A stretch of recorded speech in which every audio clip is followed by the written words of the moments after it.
Welcome to Yashoda's cooking channel. ನಾನು ಈ ವಿಡಿಯೋದಲ್ಲಿ ಡಿಫ್ರೆಂಟ್ ಆಗಿರೋ ಮಾವಿನ ಹಣ್ಣಿಂದ ಮಾಡಿರೋ ಕೇಸರಿಬಾತ್. ಬೇಕಾಗಿರೋಂಥ ಇಂಗ್ರೀಡಿಯೆಂಟ್ಸ್: ಚಿರೋಟಿ ರವೆ, ತುಪ್ಪ, ದ್ರಾಕ್ಷಿ, ಗೋಡಂಬಿ, ಏಲಕ್ಕಿ, ಸಕ್ಕರೆ, ಲವಂಗ, ಮಾವಿನ ಹಣ್ಣು ಉಪಯೋಗಿಸ್ಕೊಂಡು ಕೇಸರಿಬಾತ್ ಮಾಡ್ತಾ ಇದ್ದೀನಿ. ಇವಾಗ ಒಂದು ಮಾವಿನ ಹಣ್ಣನ್ನು ಮಿಕ್ಸಿಗೆ ಹಾಕ್ಕೊಂಡು ನುಣ್ಣಗೆ ಪೇಸ್ಟ್ ಮಾಡ್ಕೊತಾ ಇದ್ದೀನಿ. ಈ ಥರ ನುಣ್ಣಗೆ ಪೇಸ್ಟ್ ಮಾಡ್ಕೊಂಡಿದ್ದೀನಿ. ಒಂದು ಸ್ಪೂನ್ ತುಪ್ಪ ಹಾಕ್ಕೊತಾ ಇದ್ದೀನಿ. ಅದಕ್ಕೆ ಸ್ವಲ್ಪ ಗೋಡಂಬಿ ಹಾಕ್ತಾಯಿದ್ದೀನಿ. ಫ್ರೈ ಮಾಡ್ಕೊಳ್ತೀನಿ. ಸ್ವಲ್ಪ ಗೋಡಂಬಿ ಚೆನ್ನಾಗಿ ಫ್ರೈ ಆದಮೇಲೆ ಒಂದು ಅರ್ಧ ಫ್ರೈ ಆದಮೇಲೆ ದ್ರಾಕ್ಷಿ ಹಾಕ್ಕೊಂತಿದ್ದೀನಿ. ಯಾಕೆಂದರೆ ದ್ರಾಕ್ಷಿ ಹಾಕಿದ್ರೆ ಮೊದಲೇ ಅದು ಕಪ್ಪಗಾಗ್ಬಿಡುತ್ತೆ, ಗೋಡಂಬಿ ಬೇಗ ಆಗಲ್ಲ. ಅದಕ್ಕೆ ಇವಾಗ ದ್ರಾಕ್ಷಿ ಹಾಕ್ತಾಯಿದ್ದೀನಿ. ದ್ರಾಕ್ಷಿ ಚೆನ್ನಾಗಿ ಹುರ್ಕೊಂಡು ತೆಗೆದಿಟ್ಕೊಂಬಿಡೋಣ. ಕೇಸರಿಬಾತು ಯಾವಾಗಲೂ ನಾವು ಏನು ಮಾಡ್ತೀವಿ, ಪೈನಾಪಲ್ ಹಾಕಿ ಮಾಡ್ತೀವಿ, ಬನಾನಾ ಹಾಕಿ ಮಾಡ್ತೀವಿ, ಪೈನಾಪಲ್ ಹಾಕಿ ಮಾಡ್ತೀವಿ. ಈ ಥರ ಆದಮೇಲೆ ತೆಗೆದಿಟ್ಕೊತಾ ಇದ್ದೀನಿ ನಾನು. ನೋಡಿ, ಆಮೇಲೆ ಇದಕ್ಕೆ ಒಂದು ಕಪ್ ರವೆ ಹಾಕಿ ಹುರ್ಕೊತಾ ಇದ್ದೀನಿ. ಮಧ್ಯಮ ಉರಿಗೆ, ತುಂಬ ಜೋರು ಉರಿನೂ ಇಡಬಾರ್ದು, ಒಂದು ಮೀಡಿಯಮ್ ಉರಿ ಇಟ್ಕೊಂಡು ತುಪ್ಪದಲ್ಲಿ ರವೆನ ಸ್ವಲ್ಪ ಹುರ್ಕೊತಾ ಇದ್ದೀನಿ. ಹುರಿದು ತೆಗೆದಿಟ್ಕೋಬೇಕು. ಇದನ್ನು ಯಾವಾಗಲೂ ನಾವು ಕೇಸರಿಬಾತ್ ಹೆಂಗೆ ಮಾಡ್ತೀವಿ ಅಂದರೆ, ಕೇಸರಿಬಾತು ಮಾಮೂಲಿಯಾಗಿ ಮಾಡೋದು ಆ್ಯಪಲ್ ಮಾಡ್ತೀವಿ, ಇಲ್ಲಾಂದರೆ ಬನಾನಾ ಹಾಕಿ ಮಾಡ್ತಾರೆ. ನಾನಿವತ್ತು ಒಂದು ಸ್ವಲ್ಪ ಚೇಂಜ್ ಆಗಿರಲಿ ಅಂತ ಮಾವಿನ ಹಣ್ಣಿಂದ ಮಾಡ್ತಾಯಿದ್ದೀನಿ. ಅದು ಮಾವಿನ ಹಣ್ಣು ಸೀಸನ್ ಅಲ್ವಾ, ಮಾವಿನ ಹಣ್ಣು ಸೀಸನಲ್ಲಿ ಮಾವಿನ ಹಣ್ಣಲ್ಲಿ ಮಾಡಿದ್ರೆ ಅದು ಏನು ಹಣ್ಣಲ್ಲಿ ಮಾಡಿದ್ರೂ ಆ ಸೀಸನಲ್ಲಿ ಅದು ಚೆನ್ನಾಗಿರುತ್ತೆ ಅಂತ ಮಾಡ್ಕೊಂಡು ತಿನ್ನೋದು. ಒಂದರ ಬಿಟ್ಟು ಒಂದು ಟ್ರೈ ಮಾಡ್ತಾ ಇರೋದು, ನೋಡೋಣ ಹೆಂಗಾಗುತ್ತೆ ಅಂತ. ಚೆನ್ನಾಗಾದರೆ ನೀವು ಮಾಡಿ ತಿನ್ಬೋದಲ್ಲ ಅಂತ ತೋರಿಸ್ತಾ ಇದ್ದೀನಿ. ಮಾಡಿ ತಿನ್ನಿ ಆಯಿತಾ.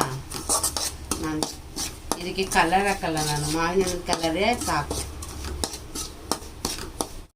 ಇಷ್ಟು ಉಳಿದ್ರೆ ರವೆ ಸಾಕು. ಹಿಂಗೆ ಮಾಡಿದ್ರೆ ಸ್ವಲ್ಪ ತರಿಯಾಗಿ ಚರ ಅಂತ ಸೌಂಡ್ ಬರುತ್ತೆ. ಹಂಗೆ ಬಂದರೆ ಆಗಿದೆ ರವೆ ಅಂತ.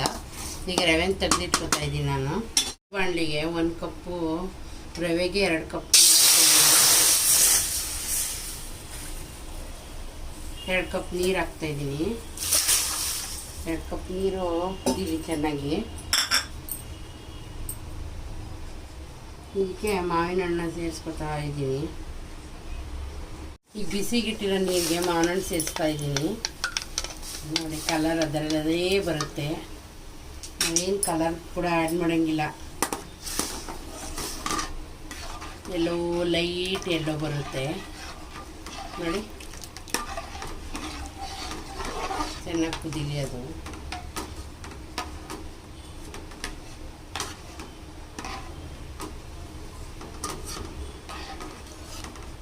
ನೀರು ಜೊತೆ ಚೆನ್ನಾಗಿ ಮಿಕ್ಸ್ ಮಾಡಿಬಿಟ್ಟು ಈ ಥರ ಅದನ್ನು ಸ್ವಲ್ಪ ಕುದಿಯೋಕ್ಕೆ ಬಿಡೋಣ. ಅದು ಕುದ್ಮೇಲೆ ರವೆ ಸೇರಿಸೋಣ. ಇವಾಗ ರವೆ ಸೇರಿಸ್ತಾ ಇದ್ದೀನಿ. ಸ್ವಲ್ಪ ಗಂಟಾಗ್ದಂಗೆ ತಿರುಗಿಸ್ಕೊಂಡು ಬಿಡಬೇಕು. ಇವಾಗ ನೋಡಿ, ಈ ಥರ ನಾನು ಕಲರ್ ಏನೂ ಹಾಕಿಲ್ಲ ನೋಡಿ. ಅದೇ ಕಲರ್ ಎಲ್ಲೋ ಕಲರ್ ಬರುತ್ತಲ್ಲ, ಅದೇ ಥರ ಬಂದಿದೆ. ಇನ್ನೊಂದು ಸ್ವಲ್ಪ ಮಾವಿನ ಹಾಕ್ಬೋದಾಗಿತ್ತು, ನಾವು ಇಬ್ಬರಿಗೋಸ್ಕರ ಮಾಡ್ತಾಯಿದ್ದೀವಿ.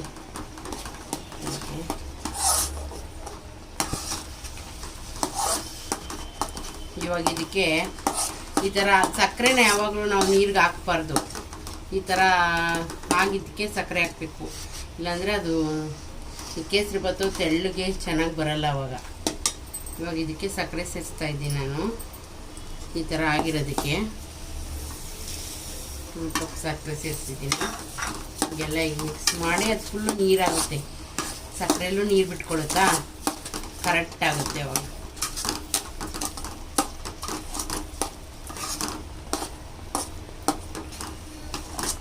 ಈ ಥರ ಸಕ್ಕರೆನ ನಾವು ಒಂದಾಗ ಹಾಕಲ್ಲ, ಯಾಕೆಂದರೆ ನೋಡಿ ಈ ಥರ ನೀರು ನೀರಂಗಿದ್ರೆ ತಿನ್ನೋ ಟೈಮು ಕರೆಕ್ಟಾಗಿರುತ್ತೆ ಹಾಳ್ಕೊಂಡು.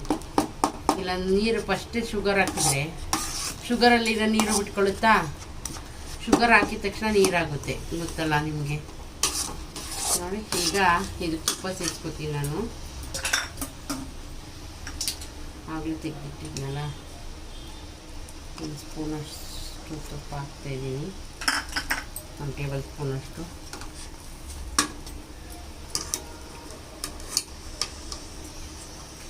ಇವಾಗ ನೋಡಿ ಈ ಥರ ಹಾಕ್ತೀನಿ, ನೋಡಿದ್ರ ರೆಡಿ ಆಗ್ತಾ ಇದೆ. ಎಷ್ಟು ಬೇಗ ಆಯಿತು ನೋಡಿದ್ರ ಕೇಸರಿಬಾತು. ಇದನ್ನು ಬಾಳೆಹಣ್ಣು ಹಾಕಿ ಯೂಸ್ ಮಾಡ್ಬೋದು, ಪೈನಾಪಲ್ ಹಾಕಿ ಯೂಸ್ ಮಾಡ್ಬೋದು. ಮತ್ತು ಇವತ್ತು ಸ್ಪೆಷಲಾಗಿ ಮಾವಿನ ಹಣ್ಣು ಹಾಕಿ ಯೂಸ್ ಮಾಡಿದ್ದೀನಿ. ಈಗ ರೆಡಿ ಆಯಿತು.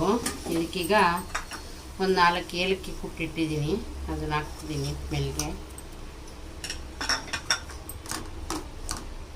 ದ್ರಾಕ್ಷಿ ಗೋಡಂಬಿ ಹಾಕ್ತಿದ್ದೀನಿ.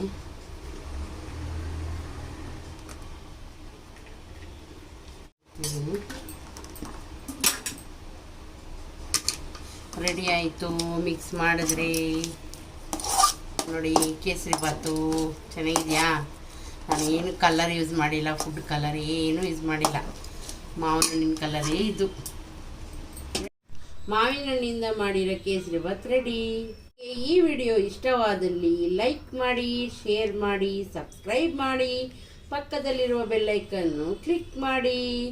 ಇನ್ನು ಮುಂದೆ ಈ ಥರ ಇರೋ ರೆಸಿಪಿಗಳು ನಿಮಗೆ ಬೇಕಾದಲ್ಲಿ ವಿಡಿಯೋ ನೋಡ್ತಾ ಇರಿ. Thank you.